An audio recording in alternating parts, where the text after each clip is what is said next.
আল্লাহর এক গোলাম ঘরের ভিতরে ঢোকা শুরু করছে। হঠাৎ করে ঘরের দরওয়াজার দিকে তাকাইছে, তাকাইয়া দেখে ঘরের দরওয়াজায় উপরের দিকে তার দুটি পা উঠানো আছে, নিচের দিকে তার মাথা লাগানো। এক পৃথিবীর এক প্রান্তে এক হাত, অপর প্রান্তে রাখা, দাঁতগুলো বড় বড় কোদালের মতো। এরকম ভয়ঙ্কর একজন মানুষ ঘরের দরওয়াজায় দাঁড়াইয়া আছে।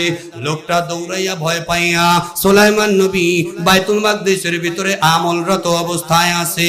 এমন সময় ওই যুবক ঘরের দরওয়াজায় ভয়ঙ্কর আকৃতির এই জীব দেখিয়া সুলাইমান নবীর কাছে মসজিদে বাইতুল মুকাদ্দাসের ভিতরে দৌড়াইয়া যাইয়া সুলাইমান নবীর সামনে হুমড়ি খায়া পড়ছে। সুলাইমান নবীর কাছে যাইয়া বলে, ও আল্লাহর পয়গম্বর, আমারে বাঁচান।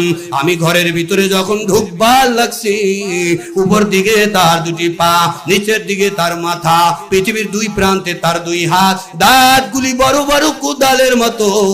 ভয়ঙ্কর একটা আকৃতির মানুষ জীবনে কোনোদিন আর দেখি নাই। হুজুর, এই মানুষটা থেকে আমারে বাঁচান। সুলাইমান নবী বলে, ও আল্লাহর গোলাম, তুমি শান্ত হইয়া বসো, আমি তোমারে কিভাবে বাঁচাইবার পারি। লোকটা ডাক দিয়া বলে, ও আল্লাহর পয়গম্বর, আমারে আপনি এমন একটা দেশে পাঠাইয়া দেন যেই দেশে ভয়ঙ্কর আকৃতির এই মানুষটা যাইতে পারবে না। সুলাইমান নবীর তো বুঝতে আর কোনো বাকি নাই।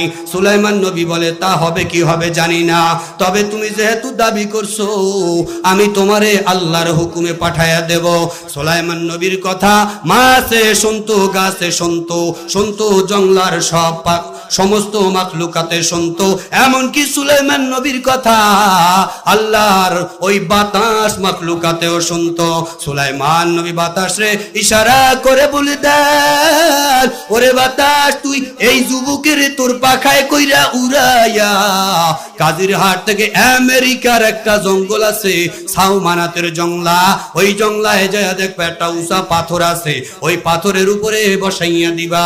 এরপরে বাতাস আল্লাহর হুকুম পাইয়া সুলাইমান নবীর হুকুমে, সুলাইমান নবীর অর্ডারে তারে বাতাস উড়াইয়া আমেরিকার জংলায়, সাউমানাতের জংলায় নিয়া পাথরের উপরে বসাইয়া দিছে। পাথরের উপরে বসাইয়া দিয়া বাতাস তার গন্তব্যে চলে যায়। ওই যুবক বাতাস চলে যাওয়ার পরে যখন সামনের দিকে তাকায়, তাকাইয়া দেখে যেই ভয়ঙ্কর আকৃতির মানুষটার ভয়ে পাঁচ কাজিরহাট, বরিশাল, মেহেন্দিগঞ্জ সাইরা আমেরিকার জঙ্গলে চলে আসছে, সেই ভয়ঙ্কর আকৃতির মানুষটা তার সামনে সেই আকৃতিতে হাজির।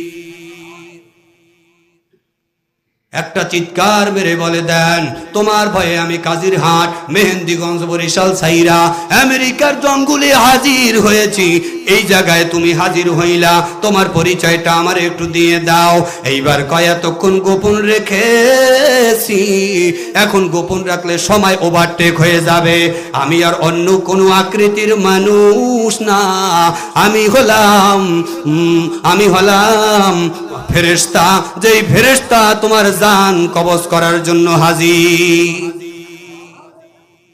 এই ফেরেশতা হলো হযরতে আজরাইল আলাইহিস সালাম, যাকে বলে মালাকুল মউত। তিনি বলে দেন, আমি আর কেহ না, আমি হলাম মালাকুল মউত, হযরতে আজরাইল আলাইহিস সালাম।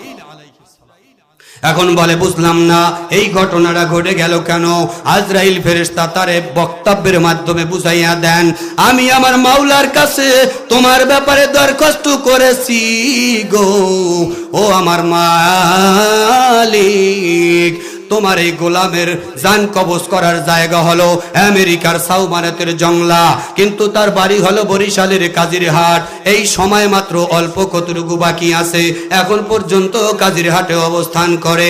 এই অল্প সময়ের ভিতরে আমেরিকার জংলায়, সাউমানাতের জংলায় পাবো কিভাবে?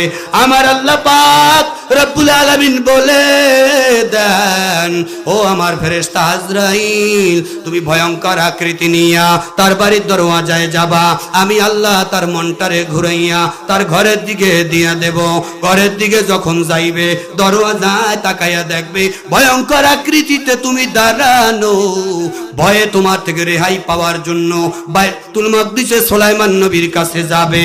আমি আল্লাহর হুকুমে সুলাইমান নবী বাতাসে ইশারা করিয়া দেবে, সময় মতো পৌঁছাইয়া দেব আমি আল্লাহ। আর সময় মতো তুমি সেই জায়গায় পৌঁছাইয়া জান কবজ করে নিবা তুমি আজরাইল ফেরেশতা। সুবহানাল্লাহ। अल्लाह अल्लाह क्या मुबारक नाम है, अल्लाह अल्लाह आशिकों का काम है, अल्लाह अल्लाह ऐसी शीरीन इस्तो नाम, अल्लाह अल्लाह में कुनत जानम तमाम।